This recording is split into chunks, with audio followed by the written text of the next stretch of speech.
Right, champions of Europe, Real Madrid. And look at their path to the final. Beat PSG, the champions of France. They beat Chelsea, last season's champions. They beat Man City, champions of England. If anyone deserves it, it's them. Daniel, let's start to unpack this. The build-up was a lot. And especially from a Liverpool point of view, it almost seemed like there was a lot of noise coming from the red side. There were lots of tweets. You know, the Michael Owen tweet is trending. He said Liverpool would win this comfortably, and that Real Madrid were very lucky to get to the final. Salah said he couldn't wait to get there, that revenge was on the line. Everyone, it appeared, almost ruled out Real Madrid until the day itself came. And even after the first half, people said it was only a matter of time until Liverpool scored, and that's it. But somehow Real found a way. Yeah, Real Madrid. But yeah, you talk about the build-up, and I was one who wasn't too happy with the way Salah in particular, because if you say noise, it wasn't like the entire Liverpool team was talking. It was Salah in particular who was granting a lot of interviews and continuing. Have you seen Harvey Elliott's tweet? He's not a Liverpool. He's not. Look, and I was in my own small corner. I didn't feel comfortable with it. The way Salah kept on talking about Real Madrid, it was a bit some way. And when Fede Valverde came back to respond, and he said the team felt very disrespected by Salah's comments, then you could tell that it was time for him to shut up. But he didn't. And I was emboldened to talk about it, of course, on the Panorama on Friday.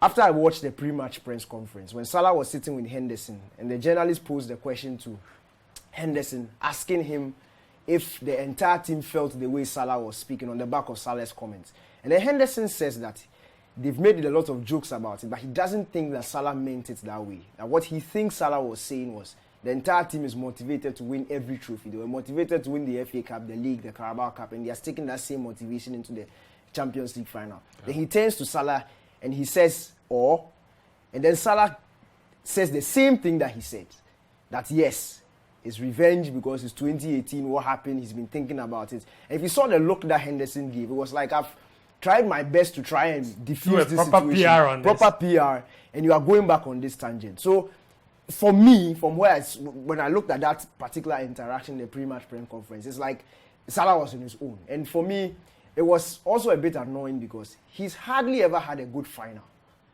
He slept in the AFCON final. He slept in the Carabao Cup final. He slept in the FA Cup final. 2018, you got injured.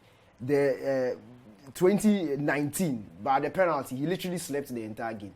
So you see, it's not like you are the guy who stands up in the big moments and has all that behind your back that you have the audacity to talk against Real Madrid like the way you are doing.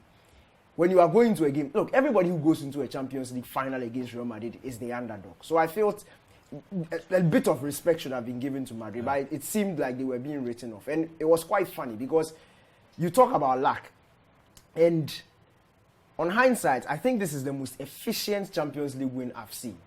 It's not luck. Madrid didn't get up and the other teams were scoring own goals. They carve chances and they score. If you get 15 chances and you don't score, that is not Madrid's business. That is your poor finishing or their goalkeeper doing his job. But if I get my one chance and I score you, that is efficiency. And it is down to a game plan. There's no rule that says that, do we award the trophy to the team that creates the most chances? No. Do we award the trophy to the team that has more of the ball? No. It's who scores the most goals, who outscores the opposition. That's how you win a football game. Yeah. And whatever strategy you put in place must result in you outscoring the opposition. So for Madrid, 3 goals in 15 minutes against PSG, that's all they needed. That was literally like 3 chances in 15 minutes. They did it. Against Manchester City, I was very pained. Against Chelsea, the same thing. It was 3-0 down until one chance. Rodrigo puts the ball in the back of the net. Extra time, that's it. It's done and dusted. Against Manchester City, literally no shot on target. And I tweeted that very famous tweet. 88 minutes, there was no shot on target from Real Madrid. But they don't need to have 10 shots on target to win the game. In 2 minutes, they had 2 shots on target, 2 goals, extra time. They finish off the job. That is efficiency. So going into this game, I felt like even after the first half, and we discussed the game before, I was saying that Liverpool needed to score and score quickly. Yeah. Because as long as it remains goalless, And as long as you continue to dominate, even in the first half, you could tell there were moments where Madrid were literally just one pass away from a counter-attack. And then Konate will intercept, or Trent will intercept. But you could see that it was coming. If they found that pass. If they found that pass, it was going to unlock the Liverpool defense. And for Liverpool, yes, look, they did good.